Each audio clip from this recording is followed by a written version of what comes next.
Bonjour à tous et bienvenue sur Mosaïque Cristal. Au programme aujourd'hui, on va sillonner le territoire. On parlera notamment de mobilisation contre le racisme, à Sarrebruck aussi, du marché paysan de la Même, pour la première fois à Götzenbrück, ou encore de la réouverture du zoo à Amnéville. Le confinement a évidemment eu aussi un gros impact sur les horticulteurs. Leur production s'effectue plusieurs mois en amont. Marie-Morgane est à Bliesbruck à l'horticulture Litzenburger. Bonjour. Salut Julia. Dis-nous, comment ça se passe aujourd'hui pour ces horticulteurs ? Ah oui, c'était compliqué. Alors on a rencontré Élodie Kiffer, la fille des gérants. C'était vraiment pas une période facile.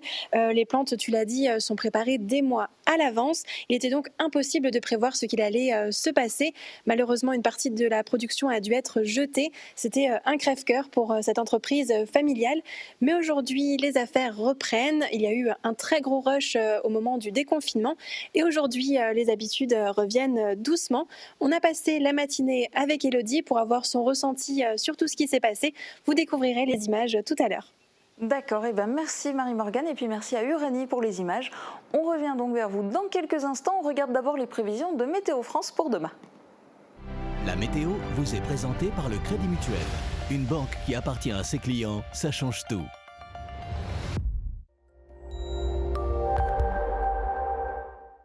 Bonjour tout le monde, on retrouve le soleil pour aujourd'hui et demain matin, mais des averses vont s'ajouter au décor en cours de journée et jusqu'en soirée. Les températures remontent quand même un petit peu avec des 7 à 11 degrés le matin. En journée, elles s'approchent même des 20 degrés avec en moyenne de 16 à 19 degrés. Demain, nous serons le mardi 9 juin, nous fêtons les Dianes. Le soleil nous accompagnera de 5h27 à 21h35. Tout de suite, retrouvez Julia pour la suite de nos programmes.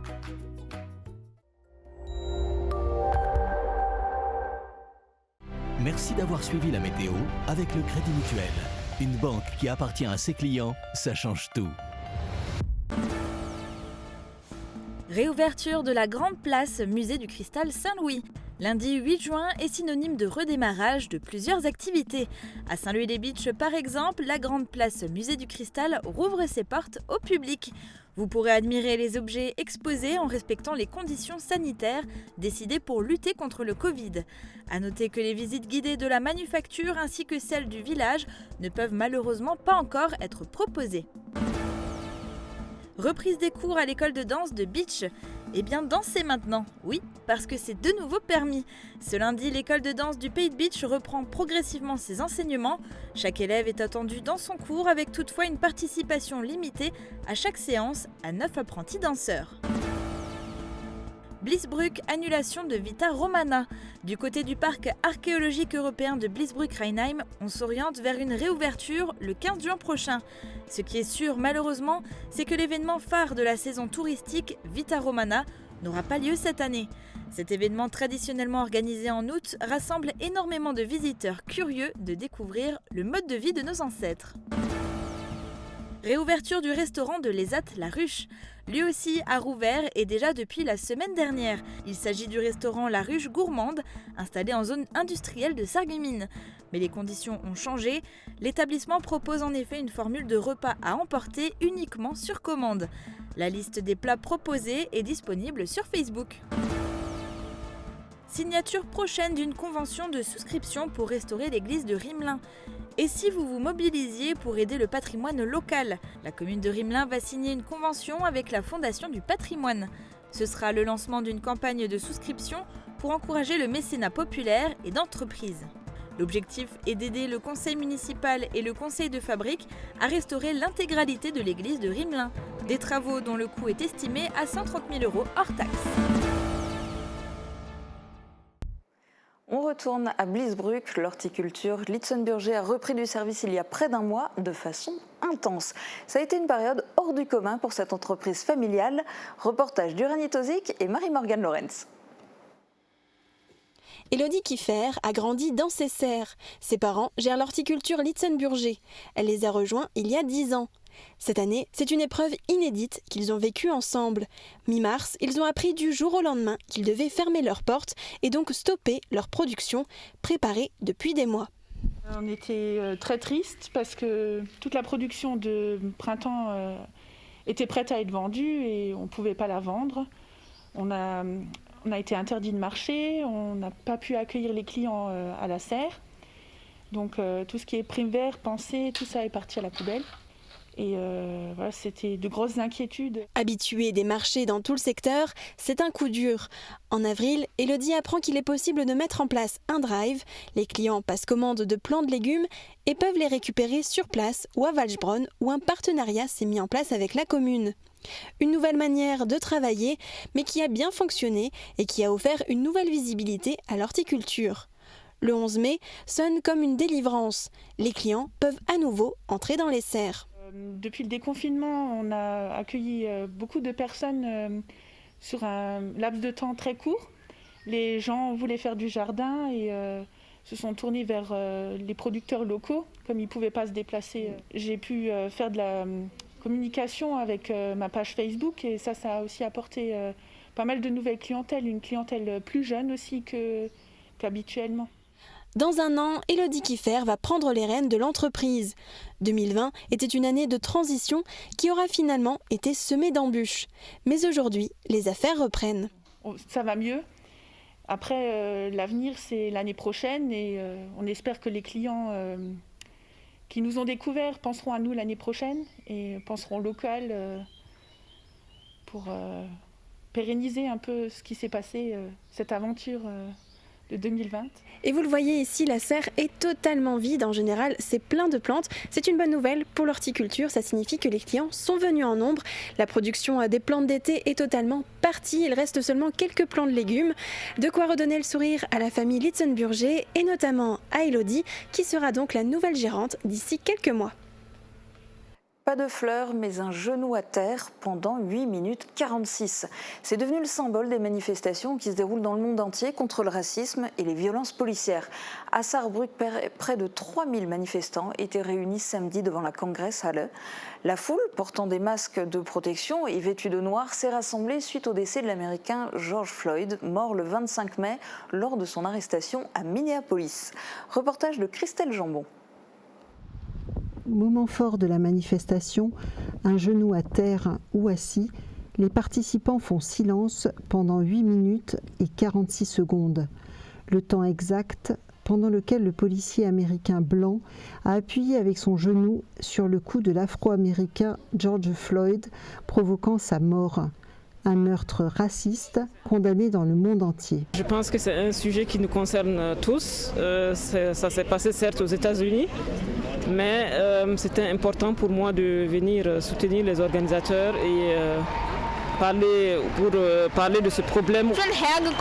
Je suis venu ici parce que je pense que c'est un sujet très important et qu'il doit être plus souvent abordé et pas oublié, pour que des accidents comme celui de George Floyd ne se reproduisent plus.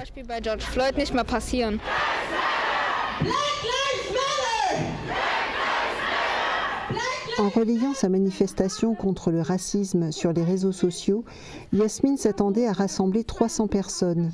Samedi, ils étaient environ 3000.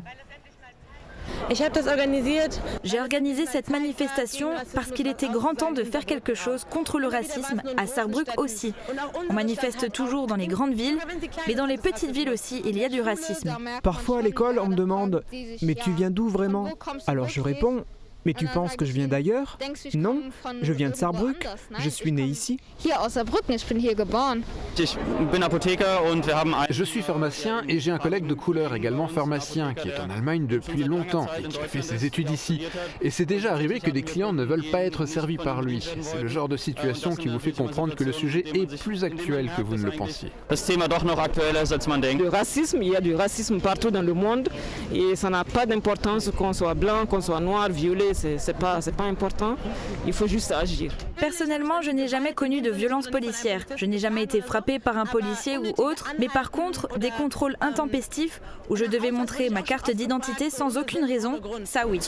Je pense qu'il y a trop de racisme en Allemagne et j'ai bien peur que ça ne s'aggrave. C'est pour ça qu'il faut faire quelque chose contre. Cette manifestation anti-racisme était autorisée, tout comme celle qui a eu lieu le lendemain à Saarbrück, rassemblant cette fois-ci 1300 personnes.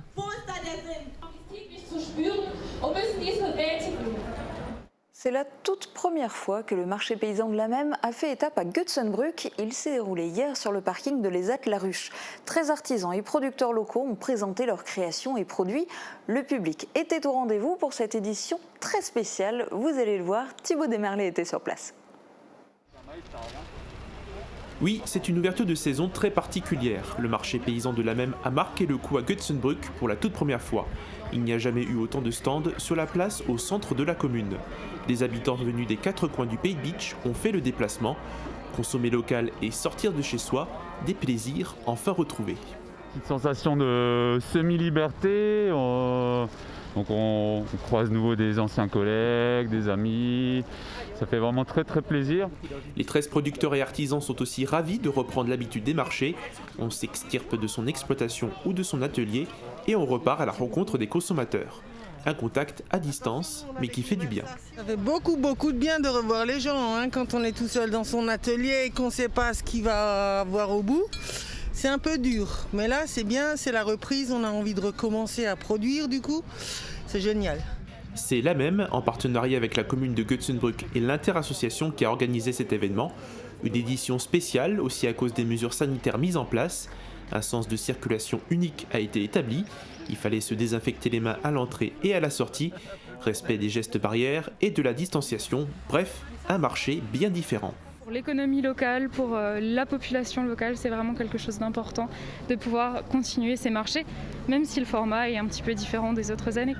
Et pour ce dimanche, il ne fallait pas l'oublier, toutes les mères sont à l'honneur. Plusieurs artisans ont proposé des produits spécialement confectionnés pour la fête. Les idées de cadeaux n'ont donc pas manqué. Très bien, j'ai eu un beau bouquet de fleurs choisi par mon fils. Et là, on fait une petite balade cet après-midi aussi, si le temps nous le permet. Et voilà, très belle fête des mères. La série ne fait que commencer. Le prochain marché paysan a été déjà planifié. Et oui, et la prochaine édition spéciale du marché paysan de la Mem aura lieu à Wölflin et ce sera pour la fête des pères dimanche 21 juin.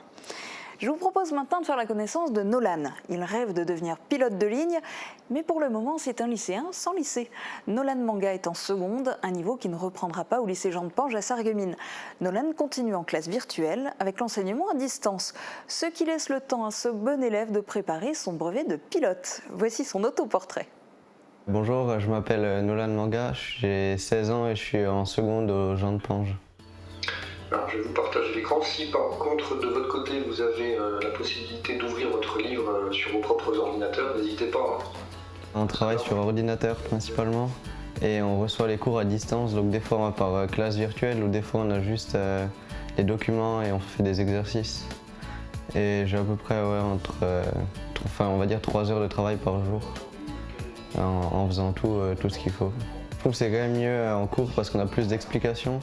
Mais sinon ça va avec, dans les documents on a aussi pas mal de choses expliquées et donc on peut se débrouiller, donc ça va. C'est différent mais j'étais déjà assez autonome avant donc ça pour moi ça va pas changer grand chose. Je travaille surtout le matin, on va dire 2 heures le matin et 1 heure en début d'après-midi et le reste je révise pour le théorique avion parce que je fais de l'avion à côté, donc ça aussi ça me prend à peu près 1 heure par jour, mais c'est en dehors de l'école du coup. Et après le reste du temps, je suis dehors, je fais du sport ou bien au terrain d'aviation pour voler.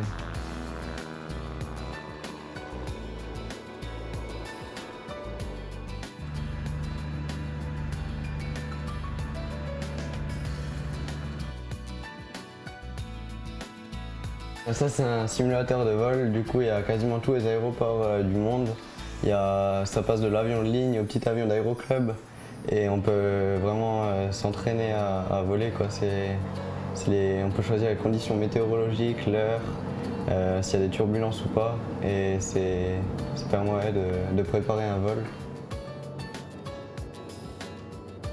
L'année prochaine j'ai pris comme matière de spécialité maths, physique et SVT. Et j'aimerais bien devenir pilote de ligne plus tard. Donc en faisant maths sup, maths spé et passer par l'ENAC, donc qui est l'École nationale d'aviation civile, mais c'est sur concours.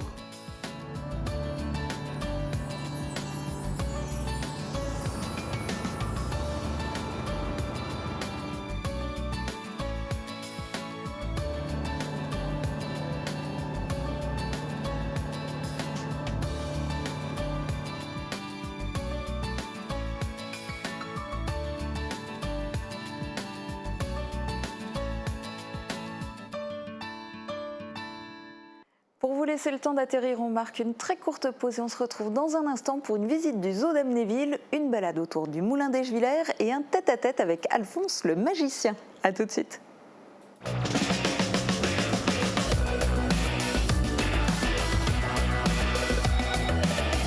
Les crèches de l'Agglo éveillent la petite enfance et facilitent la vie des actifs.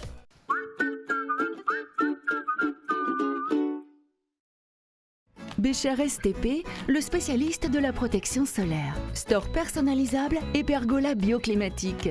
Faites confiance à notre expertise et nos produits fabriqués sur mesure. Oubliez les contraintes d'installation, nous nous occupons de la pose. Et c'est la nouveauté. Protégez-vous contre la Covid-19 avec la bâche Agivir. Modulable et adaptable à tous les environnements, elle élimine naturellement le virus sans désinfection. Bécher, le savoir-faire de père en fils depuis 1933. Envie d'une nouvelle voiture ?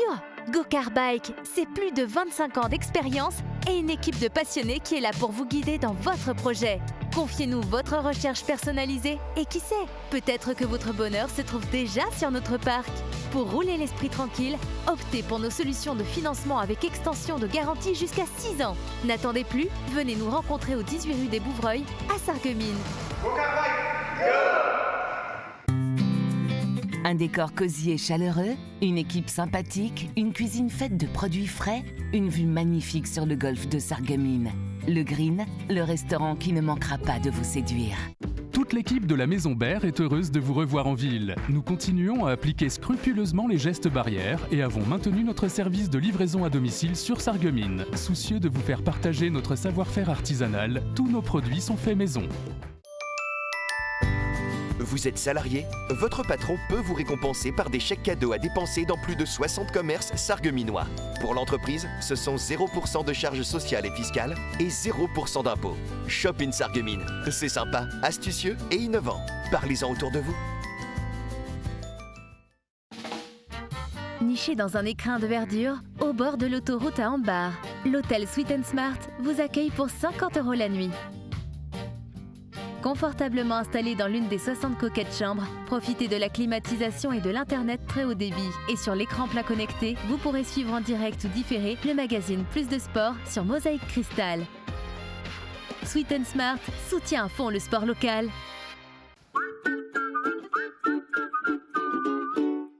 Le confinement est terminé pour les animaux aussi. Le zoo d'Amnéville a rouvert ses portes au public.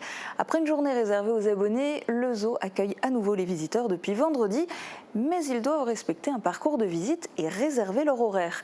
Jean-François Ambroise, accompagné de sa caméra, faisait partie des tout premiers visiteurs. Zach est un privilégié aux premières loges pour observer le ballet aquatique de la loutre. Bien que des rubalises empêchent de s'approcher davantage pour ne pas toucher les vitres, Zach et sa maman ont presque le parc pour eux. Ce sont les premiers visiteurs à pouvoir déambuler à nouveau dans les allées du zoo d'Amnéville, réouvert ce matin. On voit les animaux paisibles, on se dit qu'ils étaient peut-être même tranquilles sans nous, mais ils s'approchent pour nous voir et tout, c'est vraiment très sympa. On est content d'être presque seul dans le parc, de voir que toutes les conditions sont réunies en toute sécurité. Dès l'entrée, les lignes jaunes marquent la distance de sécurité portée à 1,50 m. Des distributeurs de gel hydroalcoolique sont à disposition dans le parc et si le masque n'est pas obligatoire, il est tout de même vivement recommandé. Mais à présent, plus question de déambuler librement dans le parc de 18 hectares. Pour cette réouverture, le zoo d'Amnéville a aménagé un parcours visiteur. Dès l'entrée, ça peut paraître intimidant, toutes ces barrières, ces bancs de rivalisme, mais en fait c'est simplement pour indiquer un sens de visite obligatoire, pour inciter les personnes à suivre vraiment ce sens de visite et éviter que les gens ne se croisent tout au long de la journée. Tous les enclos restent visibles, mais par endroits, les équipes ont dû condamner des postes d'observation ou des gradins. Le zoo va pouvoir accueillir en simultané 5000 personnes sur la journée, une jauge suffisamment haute qui devrait permettre au zoo d'accueillir tout le monde. Mais à présent, les visites se font sur réservation. Tu vois ? Je vois une tête, mais pas l'autre. L'autre elle est posée par terre, regarde. Ah oui, c'est deux panthères. Arrivés du Luxembourg, Daniel et Jean-Pierre visitent le parc avec leurs 3 petits-enfants. Une journée idéale pour redécouvrir le zoo. Pour l'instant, nous avons croisé 3 personnes et je pense que ça va continuer comme ça. Il fallait choisir un créneau.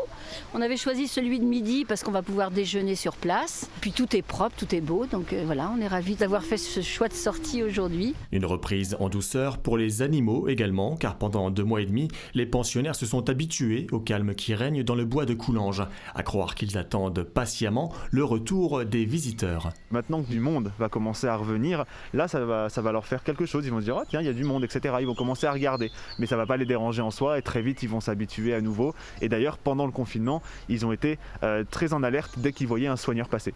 Parce que justement, c'était les seules personnes qui voyaient. Le zoo compte déjà de nombreuses réservations pour ce week-end. Une reprise atypique qui marque également le début de la toute nouvelle direction, et notamment de la présidente Anne Yannick, nommée le 30 avril dernier.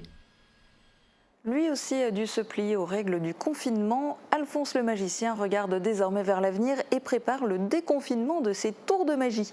Thomas Drouin est allé à sa rencontre pour qu'il nous raconte sa vie de magicien confiné et comment il se prépare à la reprise de sa tournée. Malgré tous les tours de magie qu'il connaît, Alphonse le magicien n'a pas échappé à cette période de confinement imposé. Depuis la mi-mars, ce sont une dizaine de représentations qui n'ont pas pu avoir lieu. Par chance, aucune annulation, mais des reports en 2021, une situation inhabituelle qu'il a toutefois su accepter avec pragmatisme. Ça fait un petit peu bizarre parce que je fais partie des hommes de liberté. Quand je dis liberté, je veux dire, je suis un fanatique de Harley Davidson. Tous les jours, je sors en moto. Pour moi, c'est ma liberté. C'est-à-dire qu'après mon travail, je pars. Là, on sait qu'on va être emprisonné pendant on ne sait pas combien de temps. Et le problème, je veux dire, on n'a jamais vécu ça. Comme chaque confiné, il a dû réorganiser ses journées. Il s'est par exemple lancé dans un grand rangement de son bureau, par exemple, ou dans quelques travaux dans sa maison. Il a naturellement continué à s'exercer et à réfléchir à de nouvelles idées pour enrichir son spectacle L'Histoire des Pirates, et il a même réalisé en famille quelques vidéos de magie que vous avez pu voir sur Mosaïque Cristal. Mais il a aussi ressorti ses imprimantes 3D pour rejoindre la foule des fabricants bénévoles de visières. Il en a réalisé plus de 500. Moi, le magicien qui fabrique des visières pour les hôpitaux, c'est un truc de ouf quand même. C'est pas notre métier, ça, c'est pas notre truc. Je veux dire, pour moi, c'était incompréhensible ça. Mais bon, si ça a aidé, je pense que ça a été le cas. Et surtout, tout ce que j'ai vu, tous les gens qui nous ont appelés, des remerciements, ça, c'est le plus beau cadeau qu'on ait pu avoir, oui. Avec les débuts du déconfinement, les premiers clients sont revenus vers lui pour programmer son spectacle. Rien que le 11 mai, il a signé 4 contrats. J'ai un client et je lui ai demandé, parce que, je veux dire, et c'était vraiment très bien répondu, je lui ai dit, vous êtes sûr Et elle me dit, vous savez Alphonse, elle me dit, la vie elle continue. Et c'est vrai, je veux dire, il faut que notre vie elle continue. Je veux dire, on ne peut pas s'arrêter maintenant pour éventuellement dire que dans 2 mois on va nous être enfermés. C'est maintenant, moi j'ai signé plein de contrats maintenant, comme décembre, moi je suis quasiment complet. J'ai plein de contrats pour 2021 parce que bon c'est vrai beaucoup de choses ont été reportées, mais je peux pas me dire maintenant non stop, on va pas faire de contrat parce qu'éventuellement dans 2 mois on va être nouveau enfermé. On sait rien. De toute façon on sait rien. Alors tant qu'on sait rien, on continue. Voilà. Pas question de reprendre les spectacles dès demain pour autant. Tout en peaufinant son site internet, il s'est fixé une date. Si c'est possible, il souhaite reprendre sa tournée en octobre et pas avant. Moi, je suis un marchand de rêves. J'aime faire rire les gens. Là, c'est la tristesse. Quand on voit tous ces gens malades, morts, les familles déchirées, si moi je peux ramener du nouveau du rêve, mais si on me laisse ramener du rêve, là, on est gagnant, on est gagnant. En attendant, Alphonse continue de profiter de cette pause imposée dans son activité, et puisqu'il en a désormais le droit, il profite de ces instants de liberté pour vivre sa passion pour les Harley Davidson. C'est désormais aussi ça, la vie de magicien déconfiné.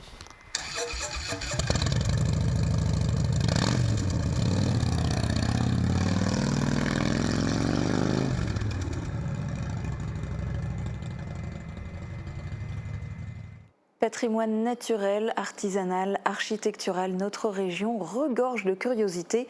À chaque jour, sa petite découverte et on commence aujourd'hui avec le site du Moulin d'Eschviller. Si ces musées ne sont pas encore ouverts, c'est un endroit idéal pour se reconnecter à la nature. Catherine Henrich vous emmène en balade, laissez-vous guider par sa voix et ses images. Je vous laisse découvrir et je vous souhaite une très bonne journée à tous. Demain, vous avez rendez-vous avec Morane dès midi sur Mosaïque Cristal. C'est une vallée paisible du pays de Bitche, un coin de nature à vocation pédagogique qui a l'habitude de voir passer nombre d'enfants tout au long de l'année. Un morceau de patrimoine naturel et artisanal, une vallée, un moulin et au milieu coule une rivière, la Schwalbe. Bienvenue sur le site du Moulin d'Eschviller.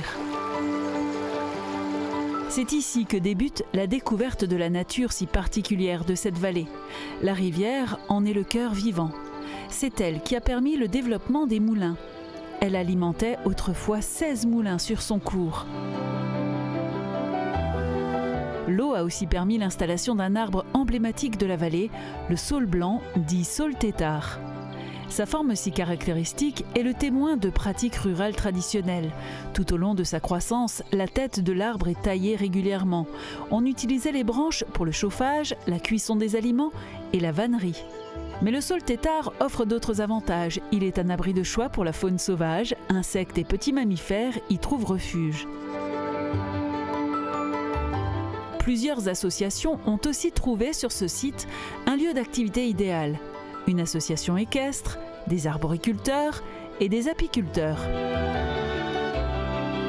Après les ruches d'observation, la balade se poursuit sur ce terre-plein, vestige d'un projet de chemin de fer reliant deux ponts en Allemagne à Bitche, qui n'a jamais vu le jour. Le sentier nature permet de découvrir chaque arbre qui peuple ces pâturages humides et un jeu de pistes destiné aux enfants ponctue la balade pour découvrir la faune et la flore de cet écosystème si particulier. Le site du Moulin d'Eschviller, c'est une bouffée d'oxygène et un tête-à-tête avec la nature à savourer sans modération.